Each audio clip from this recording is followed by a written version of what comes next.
Here we go. Hello, everyone. My name is Julie Lytle. I'm the Executive Director of Province 1, and I'll moderate tonight's conversation.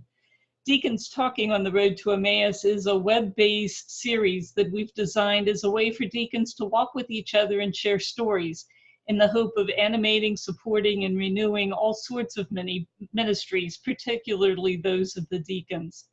It's inspired by the story of Cleopas and the other disciple, who, after recounting all that they had experienced while walking on the road to Emmaus with a stranger, recognized that it was Jesus in their midst.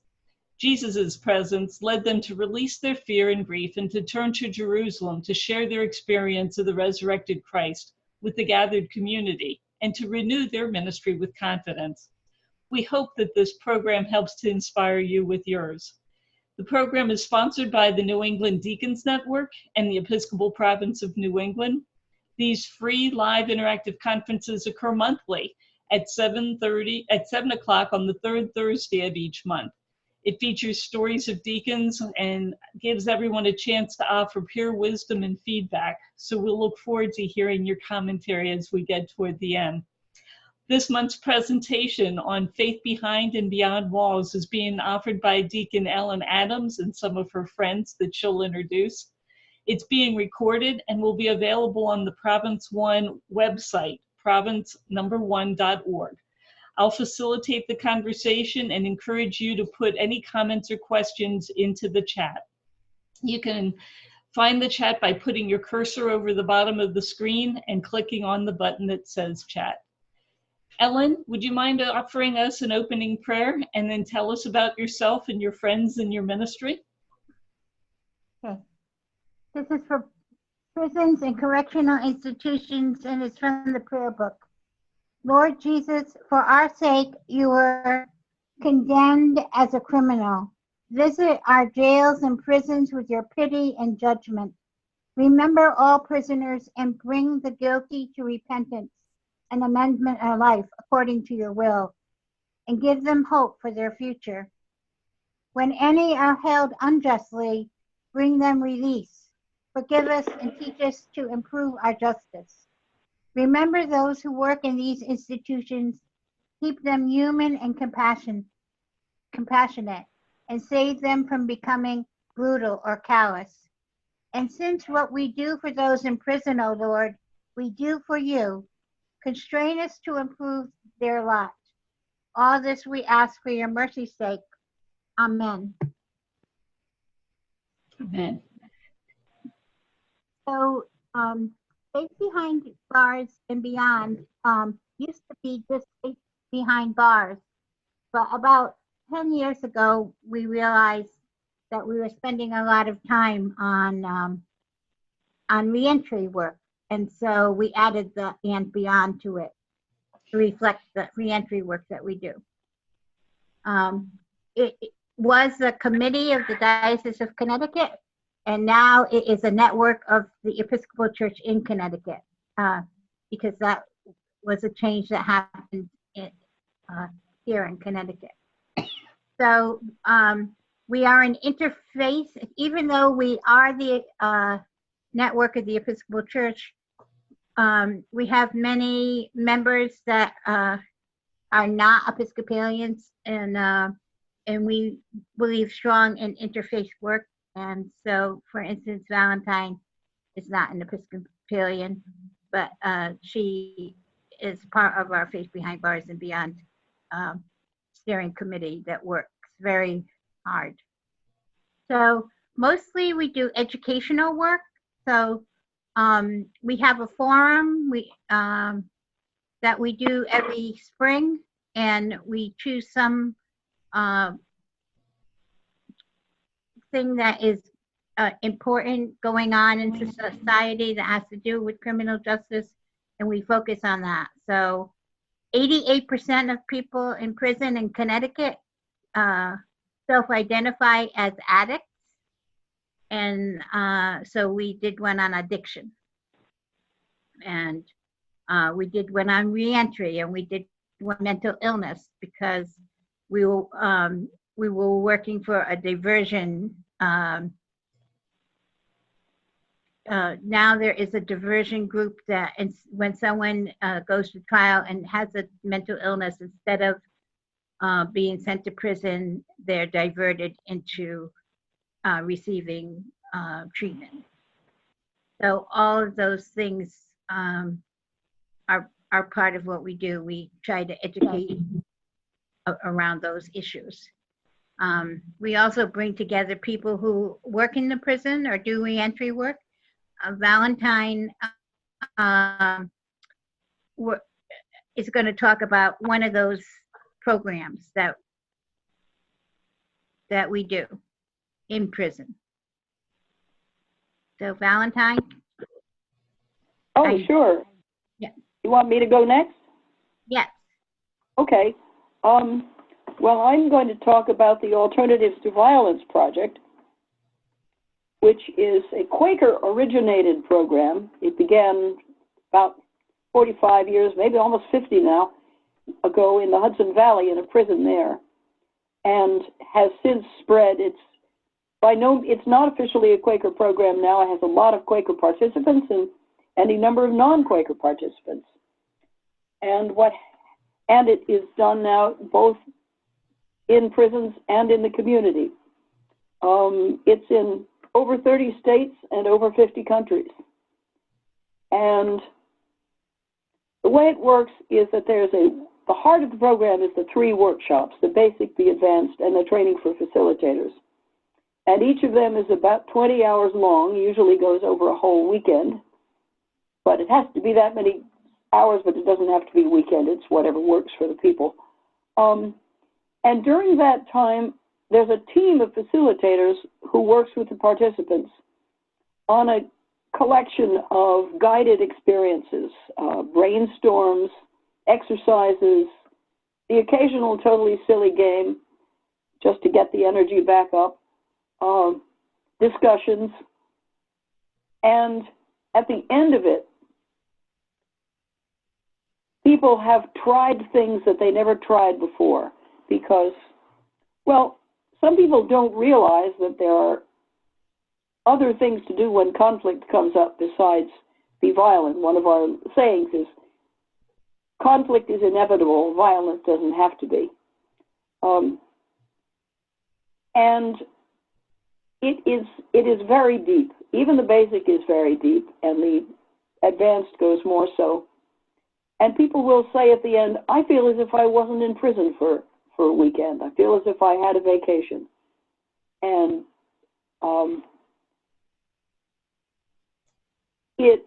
it helps people practice with each other because it's not, we don't talk to people. We let them, we guide them, but they do it. We don't do it. And the other important thing about a prison program is that the team of facilitators always includes inmates who have much more credibility than I do. Who am I to say, you can live in a prison and be nonviolent? When did I ever try it?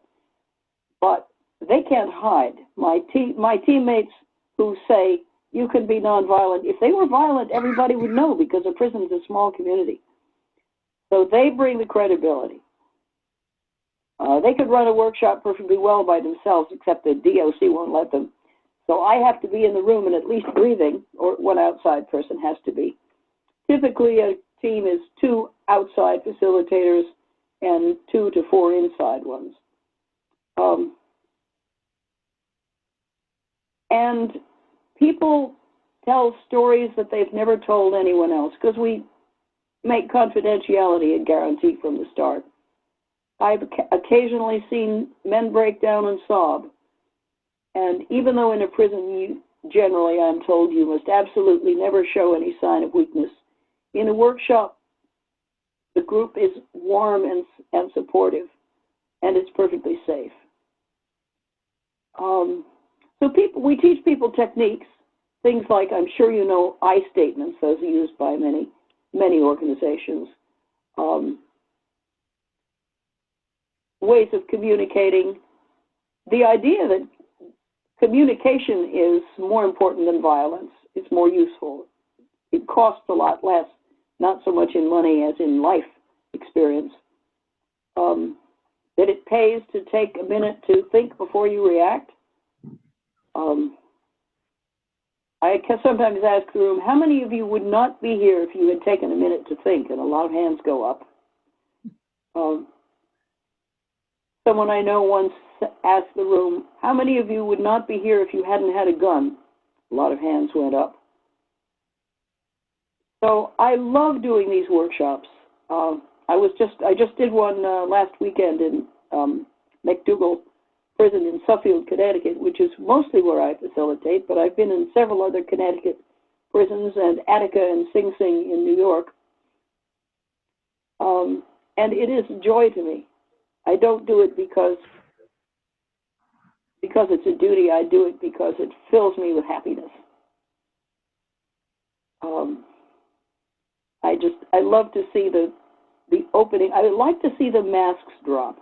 It happens really fast. By Friday, the end of Friday evening, the masks are gone. And we've established a place that's safe and respectful, and people can say what they like. We have a rule: no put downs. Nobody, neither the facilitators nor the participants. Everybody agrees not to put down anybody, and that makes a wonderful room, a wonderful space. I wish Congress would follow it. That's the short talk. Does anybody have questions? This is Allison Fresher here. In establishing these programs, do you run into challenges with the administration at the various prisons? Do they create roadblocks and obstacles? Some of them just love to. Others couldn't be more welcoming. It varies all over the place.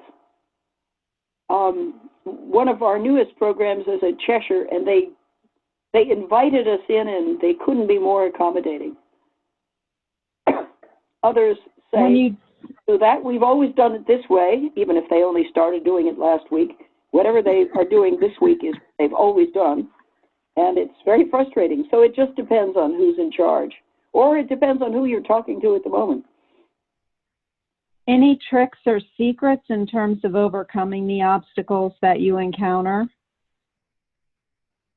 Talk from the heart. Talk from the heart.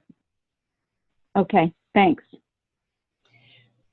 Valentine, I know when we've gone into the prisons here on the Cape, there was a fairly significant process of applying to be a visitor and then being trained and what were the techniques for going in.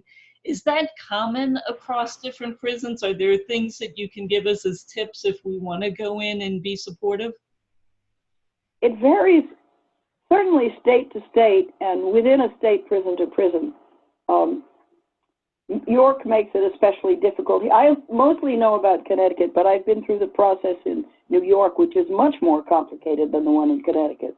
So, and then York has an orientation every now and then, and everybody has to come. McDougall, when you want your orientation, you go have a chat with the chaplain, and it's done. So it really varies. So I have some idea of the process in Massachusetts. I think it's tougher than Connecticut, but easier than New York.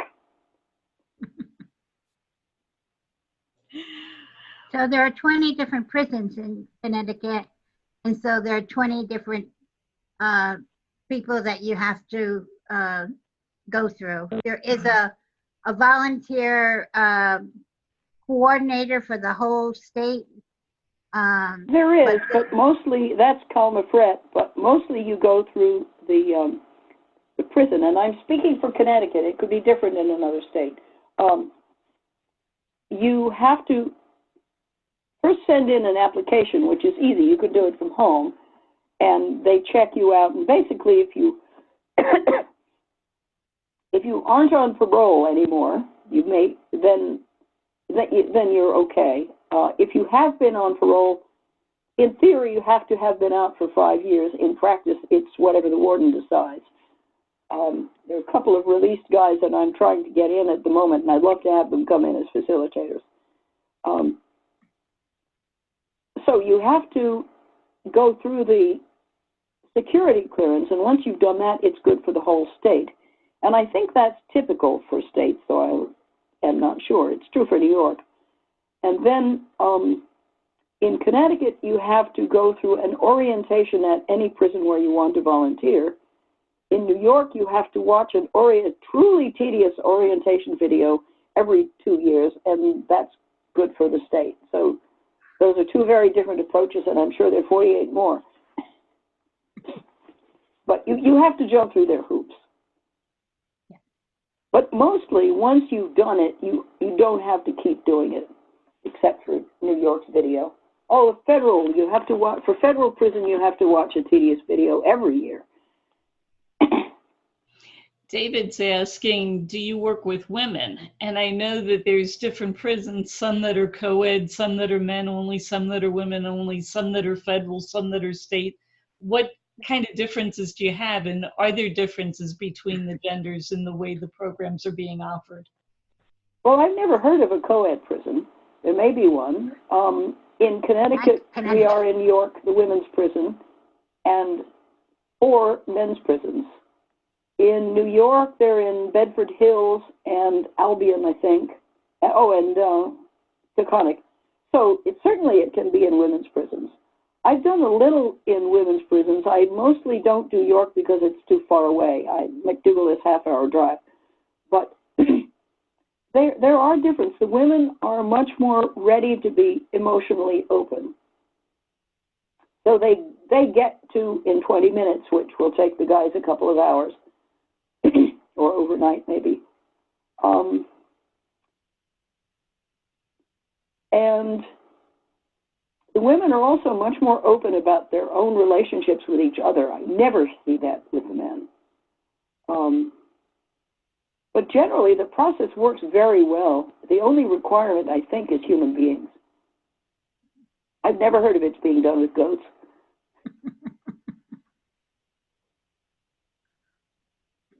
So this is just one example of the programs that that are offered in Connecticut, and that Faith Behind Bars and Beyond tries to support in different ways, and certainly tries to help them find people who who are interested in prison ministry to find a fit for the different programs. So there's Kairos, which is another weekend program, but then there are some people who go in and do tutoring. There are a lot of people who are retired high school teachers that will go in and tutor people for DEDs, and there are people who go in and do Bible studies. So there's a variety of different kinds of work that is done in the prison. There are also a lot of reentry programs. So there's roundtables in each of the counties in Connecticut, and people who are involved in reentry work come together and share information about what is going on. The region that I'm in, Southeast region, just when it was still a deanery, we took on opening an apartment for 2 women at a time. They stay with us about 6 to 9 months, and we pick them up at prison, we get them food, we take them to see their parole officer, we get them a couple outfits, we give them a few days just to reorient themselves to being back in the community, and then we encourage them to find work. One of the great things is that in the last couple of years, many more stores, especially stores, are more willing to take someone that has been in prison, and so that has helped.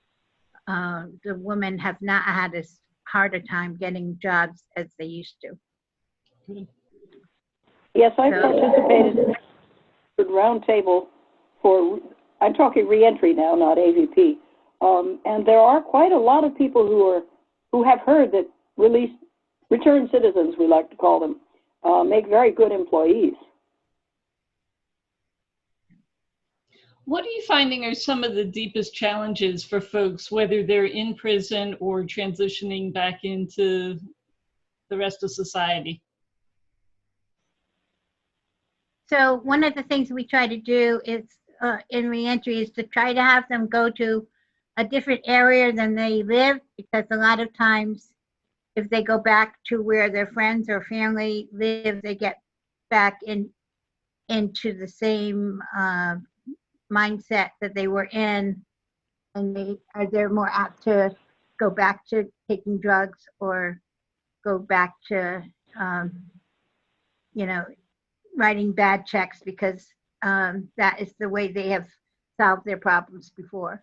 So it helps if they are in a different community, because then they are given the opportunity. There's no pressure to return to their old ways. There's pressure to not return to their old ways. So that's one thing that we advocate. And just like the different prisons, we have a parole officer that we work with who is great, but not all parole officers are great. So that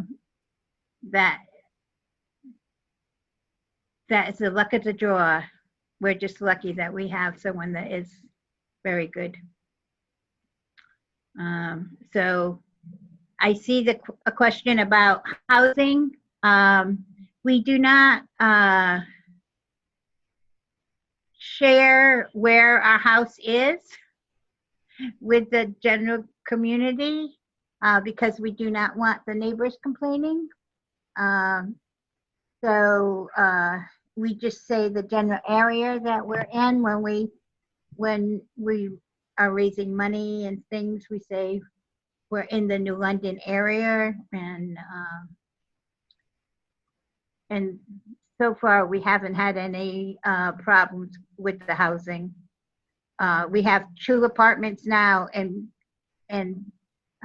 we have the same landlord for both apartments, and they happen to be across the street from each other. So that has worked out really well. So I'm curious, it's sounding like you've got lots of different pieces that are all happening. How did you get started? If you were trying to help somebody start with nothing, where would you suggest they begin? And what are the pieces to be able to figure out, to be able to move from helping people within the prison to helping them with reentry?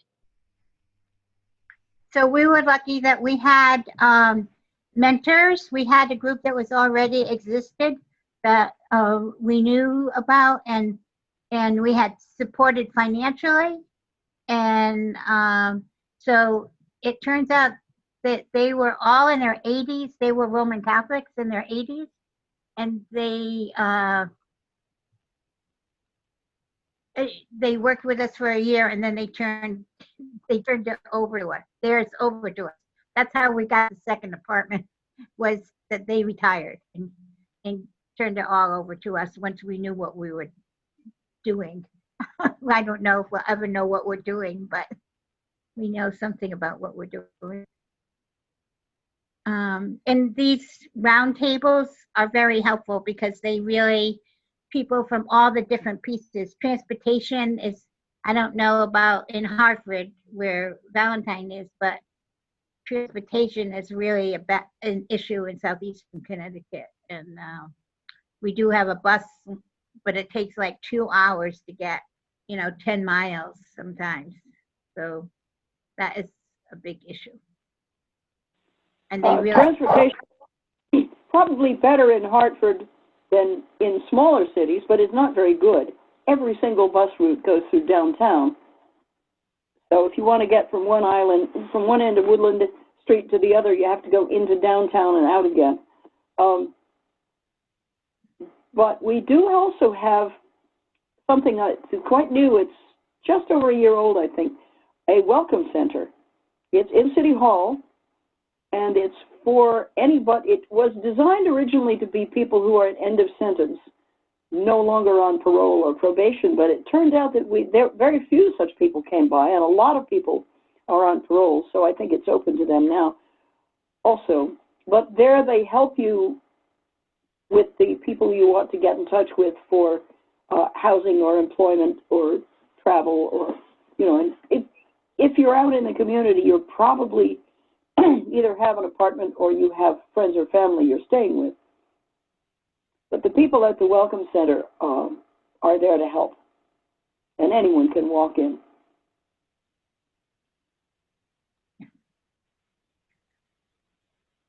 So I don't think Yvette is here. Yvette was going to talk about PEP, which is another program that's an in-prison program. A lot of the in-prison programs like AVP and PEP are done in the community as well. So that is good. So because we've been doing the forum, but we're also trying to do a more region. We have 6 regions now in Connecticut. So we've been doing, we've been on the road with a workshop about addiction, because we found 2 films that were really very helpful, and someone that's dedicated to getting the word out. And so he's going around to the different regions and doing that. And we did try to do a book group online. We did the Breathing Underwater by Richard Rohr, which is about the 12-step programs, because again, so many of our prisoners are addicted, that we felt that that was a good book for people to understand what the issues are. And we had a very small, we only had 3 or 4 people come to that. So we're looking into doing that again, though, in a different way, and seeing if it works.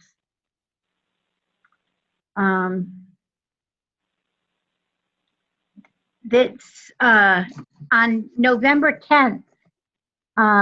We have the renewal of vows in Connecticut. I don't know if the other states have deacon renewal of vows, but we have a renewal of vows, and we're having it on November 2nd. And we have a man that was in prison for 30 years on death row, wrongfully convicted. And he is one of the people in Brian Stevenson's book, Just Mercy. And his name is Anthony Ray Hilton. And he's going to speak before the renewal of vows. He's going to speak at 1:30 at our cathedral, and then we're going to have the renewal of vows at 3 o'clock after that. So that is both dedicating our time to the prison work and also to racism, because he's a Black man that was wrongfully committed. So we do other work with people who have been wrongfully committed. I helped someone who was out on parole that whose case was overturned by the Connecticut Supreme Court, but he needed some place to stay while that was happening, and I was able to find a place for him to live while he waited for it to go through the process.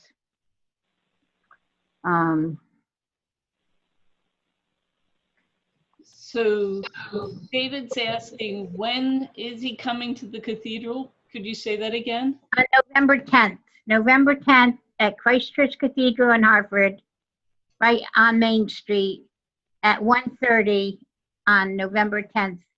He is going to speak, and then the deacons will renew their vows at 3 o'clock in the cathedral. Beatrice was also asking, when you're doing work with the prisoners and visiting with them, do you also work with the families? And do you have any relationship with the children? So our last forum was on that. we thought about trying to do something about the visiting rooms, because some of the visiting rooms in some of the prisons are really dreadful. They're not kid friendly. The whole process of visiting in some of the prisons is dreadful. So that is something that we are considering focusing on. We try to focus on something every year. This year we focused on children. We had a speaker that came from New York that was a nun, and she fostered cared children of people she knew in prison. And now it's this great network where the mothers come home and live with the children and get jobs and everything. And we had a man come and speak who had done a TED talk on when his baby was born prematurely with a lot of problems, and he was able. All the men with him gave him their telephone time, and he would call up and talk to the baby, and that helped the baby thrive. Hearing his dad's voice talk to him every day, and the boy is now 9 or 10 years old, and he came to the meeting. Yeah, he came to the meeting with his dad and mom, and they're all doing. He's out of prison now, and they're all doing well. So there's a Central Connecticut College has a program that they work particularly with children. So they have programs at the Hartford Library, I know, and I don't know where else they have programs, but I know on the Cape, we've started a program for children with family members that are incarcerated, and we do a week of camp and then year-round activities. It's modeled on work that Jackie Means started when she was the director of prison ministries at the Episcopal Church Center. And there's at least 2 that I know are still active. There were up to 27 that were going at one point in time. The 2 I know of are in Maryland and Vermont.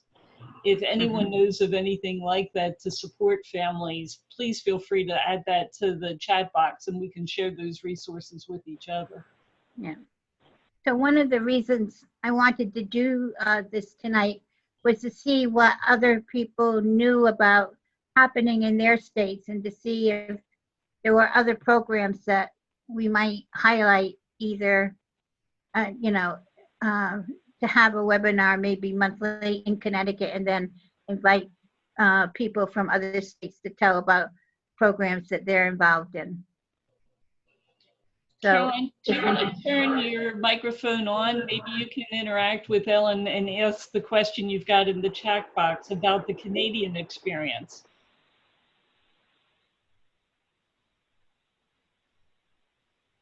Caroline, we're not hearing you.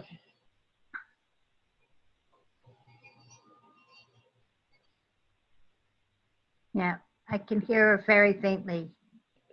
I can hear the. You can see in the chat box, she's talking about a ministry of presence within prison ministry, where most of her people are serving 2 years minus a day sentence. So she has very few, she gets new people every week. And she was curious if with such short-term sentences, are there any suggestions that might be different than when you have somebody in for a much longer period of time? I know most of the people who come through the reentry program have fairly short sentences, 2 or 3 years. And the idea is to try to keep them from recycling through for, longer periods of time. So anything that we can do to break the cycle of addiction or whatever the issue is, that is the best way to help somebody, to encourage them to have new life. That's what we're all about. Amen. It looks like Valentine is also mentioning the Judy Dwarn Performance Project in Hartford that has children whose parents are incarcerated invited to come for different activities. Yeah, they have an ongoing. Yeah, go ahead, Valentine. That's it. I mean, I don't know a lot about it. Yeah, If so you- that is another thing, the arts. The Judy Dorn is a wonderful program because it includes dance, it includes singing, it includes people telling their stories. It's a wonderful group of people, and they, you know, that's a great project. Yeah, they do. They go into York prison, and once a year they mounted a production with the women in the prison, and then as they're released, they're able to put the production on for the public. So I've seen a couple of them. One of the other purposes of Faith Behind Bars is to do advocacy work around legislation. So when there was when they were trying to ban the box in Connecticut, which they succeeded in doing, where there was a box on most applications that you had to check to say that you had been incarcerated, and they were able to do away with that so that people didn't automatically got taken out of the pile of people being interviewed. Because a lot of our people, if they actually get to an interview, they can make a case for, you know, for themselves, but they would never get to that point. So that has maybe one of the reasons why more people are being hired now. And solitary confinement is another issue. And when the death penalty, doing away with the death penalty in Connecticut was done, but before that, we worked toward that. So advocacy is another job of Faith Behind Bars and Beyond. I will add that if you're interested in becoming an ABP facilitator, the procedure is the same whether you're incarcerated or not. You go as a participant to a basic workshop and an advanced workshop, and then a training for facilitators workshop, and then you join a team as an apprentice with some more experienced people. And that's open to anyone who's willing to. It takes a lot of time because it's a full weekend each workshop. But it's rewarding.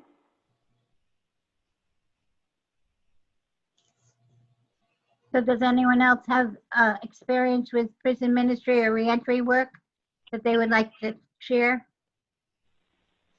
I'm on the telephone, so I wasn't able to do the chat. This is Kim Kleka, and I'm with the Diocese of Arizona. And I was very interested in everything that you had to say. I've also worked with Jackie Means to establish a camp for children of incarcerated people, and it's going on its third year now. So I was very interested in hearing what you do as follow-up with those kids. You mentioned that you work with them all year. We've instituted a card program to send them cards each month, but we're not really sure what else to do to maintain the contact. So I'd be interested in hearing a little more about that from you. Well, the Judy Doran folks, when they asked the kids what they wanted, they were very firm as a group. What we want most is to be with other kids in our situation. Mm-hmm. Yeah. Exactly. So if there's a way to have a monthly party or something so they can talk to each other, I think that would be wonderful for them. Kim, I'd love to follow up with you offline. This is Julie Lytle, the Executive Director of Province 1. We do monthly activities on the Cape where we basically only accept kids that are within a drivable distance to things that happen in the main cities of the Cape, Falmouth, Hyannis, Harwich. And that way we can do putt-putt, mini golf type things. We can go bowling. We've had different churches sponsor activities like crafts and other things. We've worked with a potter and a bead maker, and had an arts rotation. So we've had a whole variety of different things, some that cost nothing, some that are bigger ticket items, like a big holiday festival. In Edaville, they have an amusement park with rides and a train, and we take the kids every Christmas for their Festival of Lights.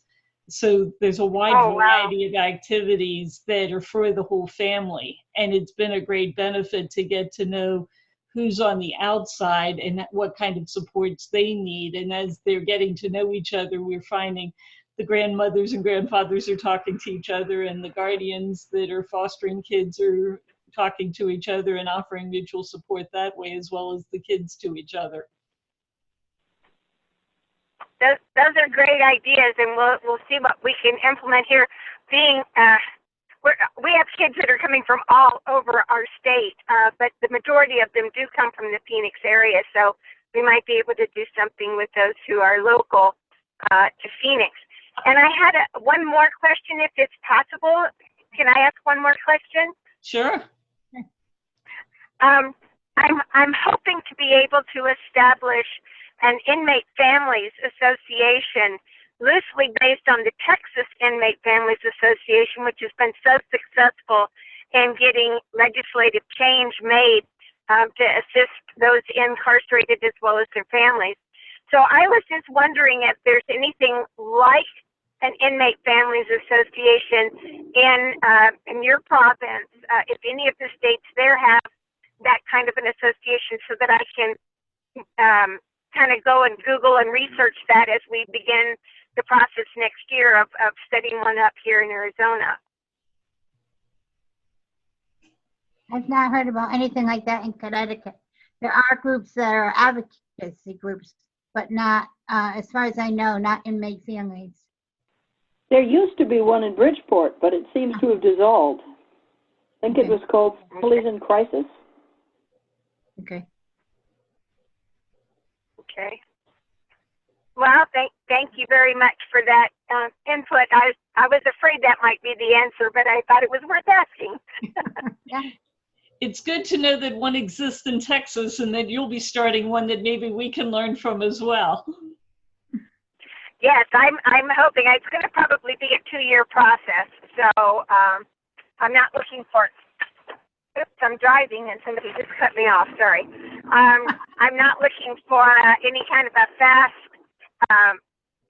setup. It's going to take a while to put it together, but I'll share with you what I learned. Very good. Thank you. Do we have other comments or questions?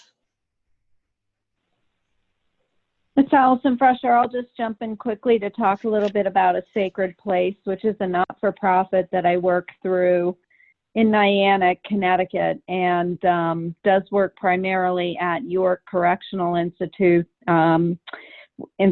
We have a lot of different programs, but I think the newest one that's most interesting and probably will be intriguing to you all is a program that supports childbirth education for women who are pregnant while in prison. And we have volunteers that come in and agree to be labor coaches. And if the women opt to use a labor coach, then our volunteers will go into the hospital as they're giving birth to their child and provide support to them while they're there. And then we have ongoing support once the baby has been born. We have volunteers who will make sure that if the mothers want to pump breast milk, then it is delivered and kept cold to the care provider for the baby for a period of time after the child is born. So it's an interesting program. Lots of twists and turns, but certainly very moving and I think very meaningful to the moms in prison. That's fantastic. Thank you.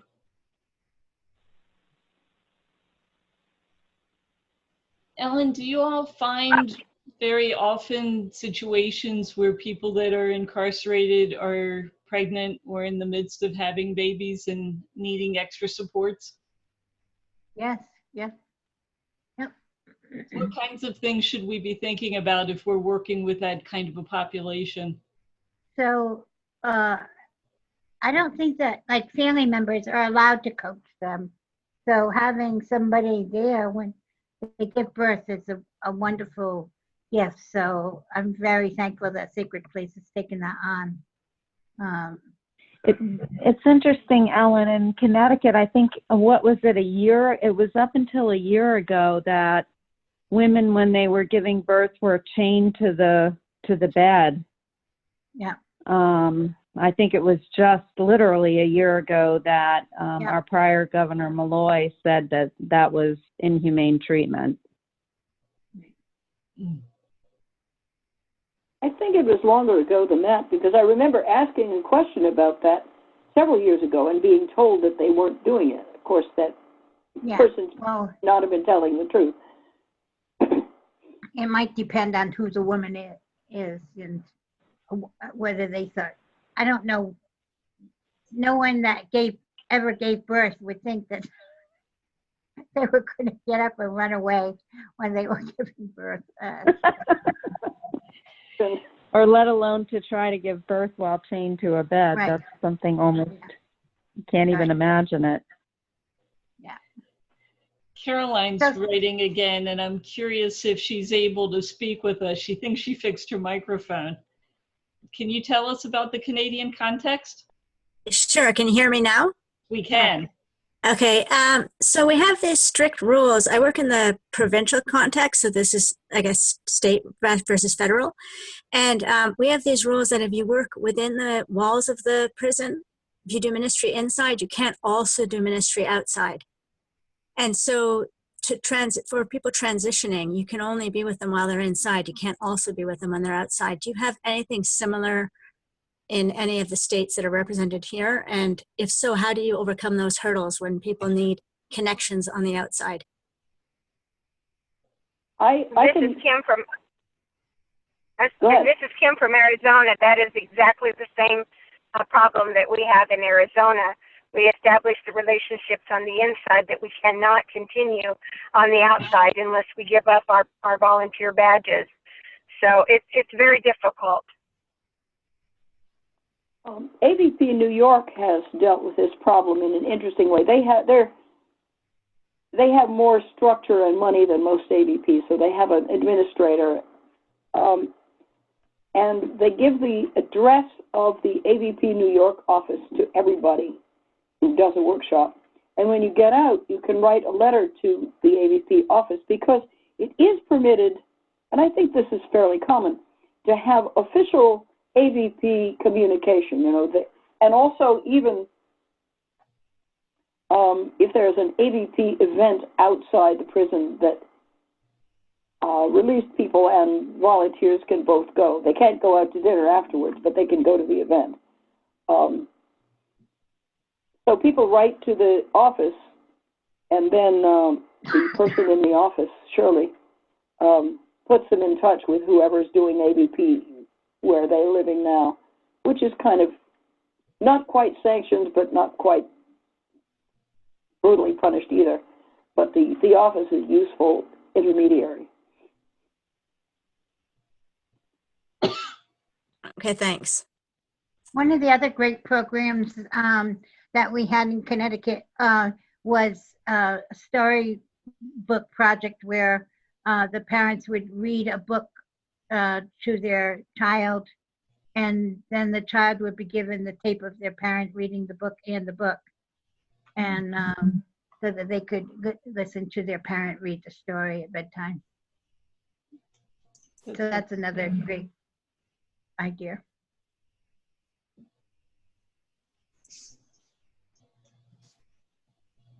And I think a lot of, I know in Connecticut, there was a group that did presents for the children of incarcerated mothers, at least. Do you find that the programming for the men's prisons is much stronger than for the women's prison? Did you say programming? Mm-hmm. Teaching skills. That's certainly true in Massachusetts. Isn't There's it? more for men than there are for women. Oh, many, yeah. Yeah, I think in Connecticut it's pretty, the women's prison has quite a few programs. Because it's just one women's prison. In Connecticut, there are 20 Yeah. prisons. Only one of them is for women. Mhm. There's one youth prison, but the youth prison is only boys, not girls. If girls go to the women's prison. If Right. But I think someone, Catherine was saying that there were more specifically professional training programs for men. I don't know that. Right. That It may used, be true in Connecticut. I don't know. a few years back, when women's prison was housed elsewhere, the women were taught carpentry skills and other kinds of things so that they could get building jobs after they left prison. I think they had a couple of other programs, but they moved to a smaller building in a different place. And finally, last year, after several years of not having any programs, they started a small thing around being electricians, but it's kind of dicey about how it's put together. Anyway, so one of Vermont Interfaith Action, the particular group from the St. Paul's Cathedral in Burlington, is having an action in 2 weeks with legislators and other important people to talk about this particular thing. Also the fact that the women's prison is falling down. I mean, they have no air conditioning in the summertime. They have just a very, very little small place to go outside, like somebody's front yard, it's about that size. And so we're hoping that we can get them to understand that programming is part of not just learning the skill that you're teaching, but also helping people to have learn how to work in groups, how to have strong relationships, and more self-esteem, that it's not something that you just kind of paste together. Yeah. they don't even know necessarily that they need to show up for work every day. No. You've got to help them learn to do those things. Yeah. Yeah. So a lot of money was supposedly being put into reintegration centers. We had one male's prison that was set aside for that and a section of the women's prison, but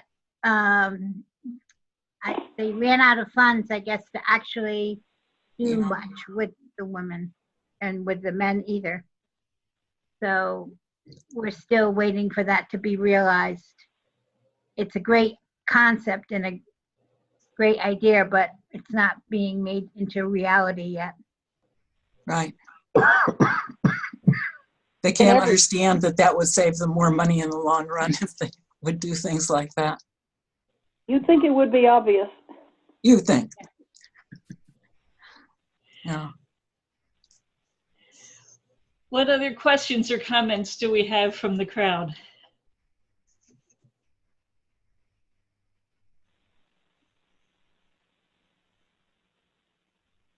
Well, thank you for listening, and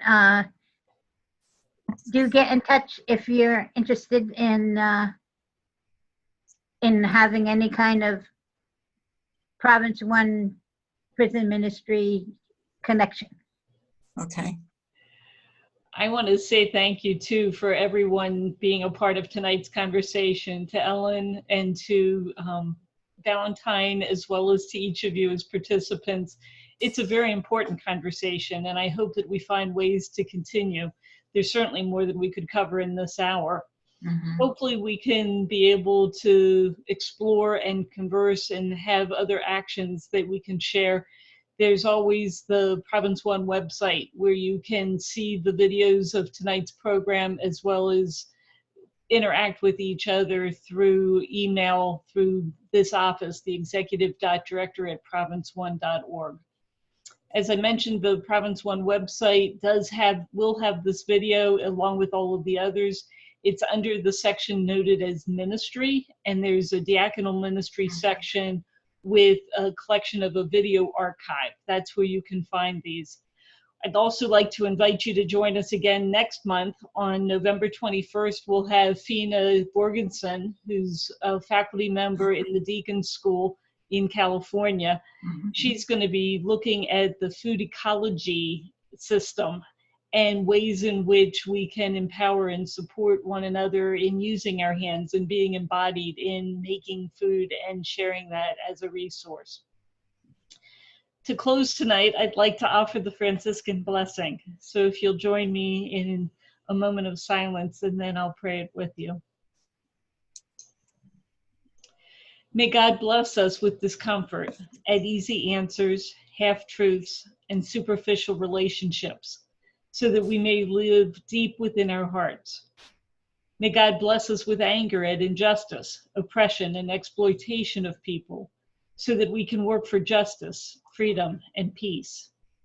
May God bless us with tears to shed for those who suffer pain, rejection, hunger, and war, so that we may reach out in our hands to comfort them and to turn their pain into joy.